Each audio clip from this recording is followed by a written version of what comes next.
Everyone says you have to love yourself and be more authentic, and of course you do. But what they don't tell you is that you also haven't truly done that until you can love yourself and be authentic no matter who's in the room with you. Who knew? But it's important for a reason.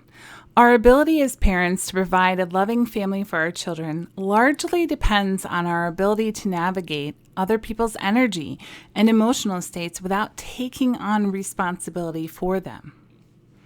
Have you heard of the 5 love languages? A 2017 study by Bunton and Hazelwood on Chapman's popular 5 love languages idea found that neither love language alignment nor implicit knowledge of a partner's love language increases relationship satisfaction. But relevant self-regulatory behaviors do, especially when they come from the female in the marriage. This means that our own self-regulation, our ability to use emotions as guidance instead of express them so we can be honest instead of defensive, is what improves the quality of our marriages. Debunking Chapman's model also reminds us that we don't have to pretend to be someone we're not in order to have a successful marriage. This isn't just important, it's huge and critical for us as parents to understand because it affects the health of our society. In 2001, a study by Furstenberg and Kiernan, published in the journal Marriage and Family, indicated that adults whose parents had divorced are more likely to break up with their live-in partner, suffer economically, live in subsidized housing, or be on welfare, and men are more likely to be unemployed. In fact, a divorce is considered an adverse childhood experience, or ACE, and Harvard tells us that the more ACEs a child experiences, the more likely he or she is to suffer from things like heart disease, diabetes, poor academic achievement, and substance abuse later in life. So it's critically important for our children that we can create authentic relationships now with their future success in mind. As someone whose parents divorced, I know that as a mom, I never want to see my children suffer because of something I could have done differently if I knew how. It was imperative that I stop the cycle. Secondly, it's important because your life is all about relationships, from friends to coworkers to clients and vendors to the PTA moms and your own children. Every area of your life is touched by your ability to have authentic relationships that lead to collaboration. By your ability to calmly negotiate, to meet your needs while helping others to meet their own, and to insist on behavior that reflects your worth through lovingly but firmly held boundaries, you can move through conflict from a place of love and happiness without having to leave the relationship to safeguard your joy. I remember one day when I watched author Gary Zukav being interviewed by Oprah, and toward the end, he said that being authentic was being able to stay in a place of love no matter how the other person was being. At this point, my husband and I had been fighting a lot, and it seemed like I was outgrowing him, and I was worried that we would be divorced before my son was out of diapers. My husband has ADHD and was childlike and temperamental, and most days I felt like the only adult in the house, and I was beyond resentful. So when he got home from work that day, I decided to stay in a place of love no matter what. I'd been working on becoming a conscious parent for a while and was getting good at letting go of my childhood baggage.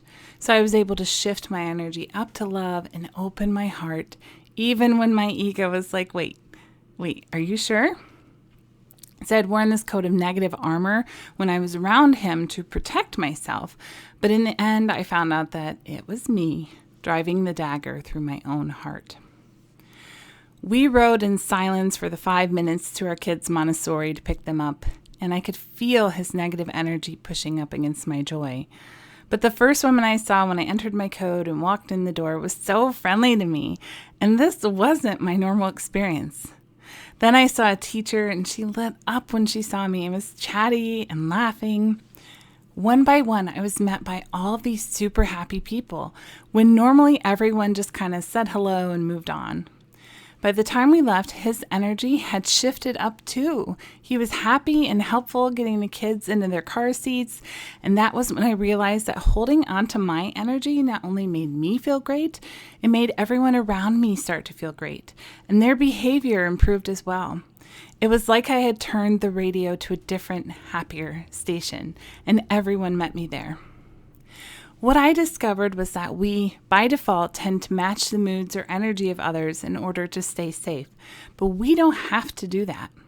Sure, when we're children, it's what we had to do to try to get our needs met by parents too busy or too stressed to really give us their full attention. But now, as adults, we have the ability to know that helping others isn't always about our words or our actions. It's about holding on to ourselves, being self-regulated no matter how they're being. This is how we're able to empathetically help them process what they're experiencing so they can shift up and join us in what's our natural state, our state of happiness. Hanging on to or ignoring emotions, which give us guidance on what to do and are supposed to pass through our bodies in about 90 seconds, keeps us in a state of resistance to our natural frequency of joy.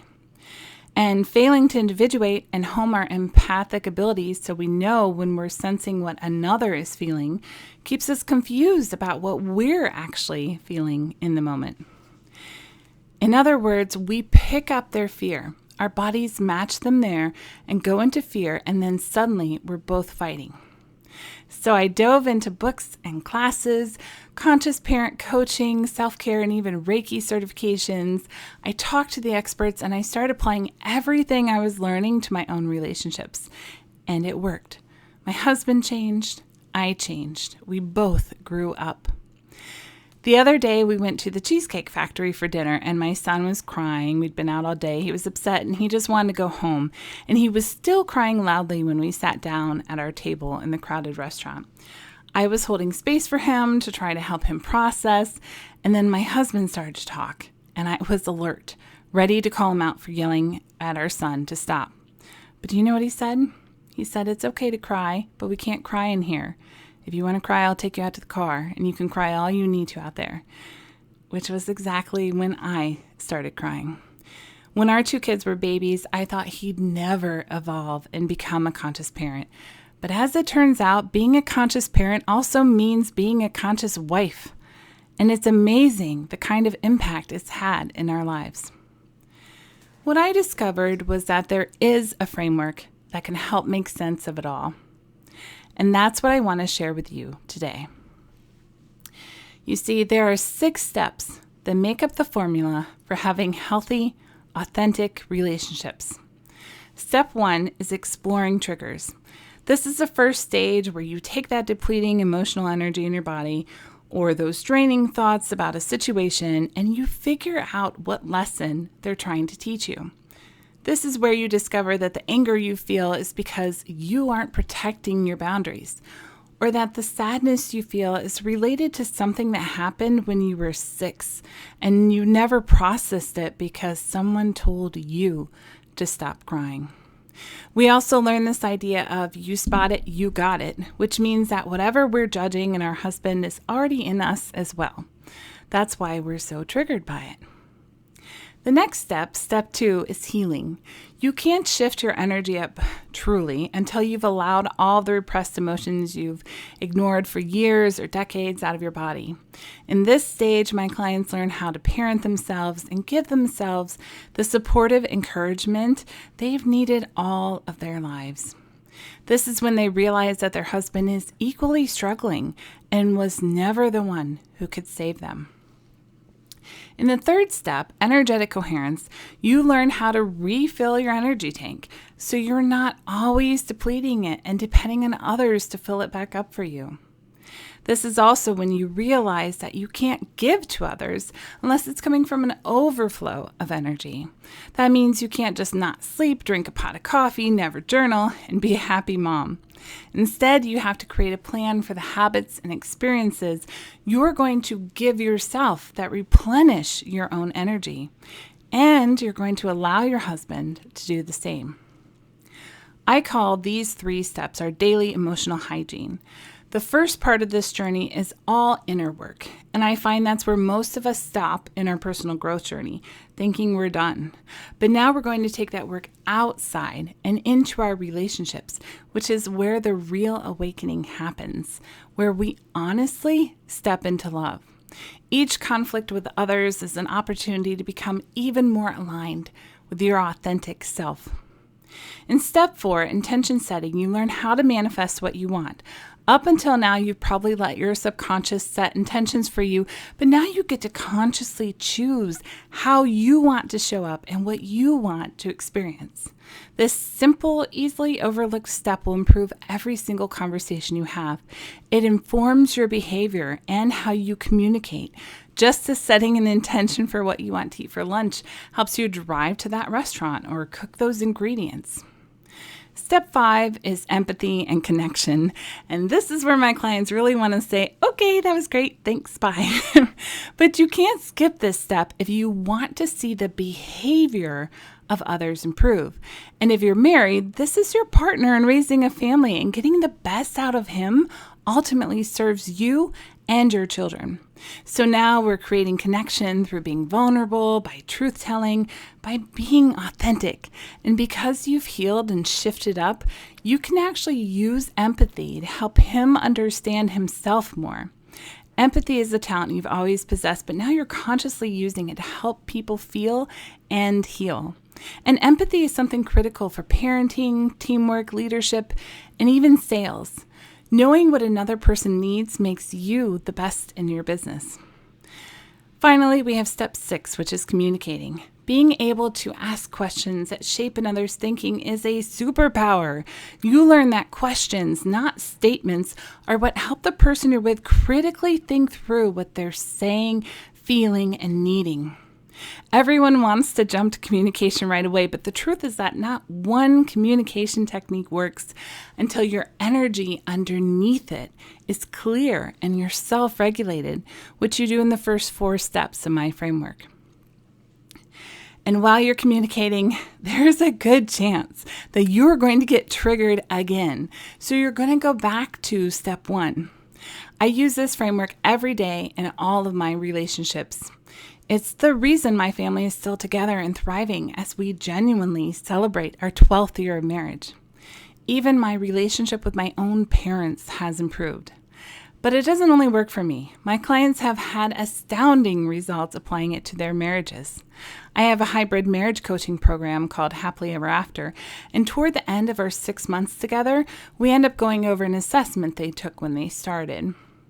One of my clients graduated recently, and when I read her back what she had wanted for her marriage 6 months prior, she said, "I think we're getting there. I'm crying. I never thought we'd get there.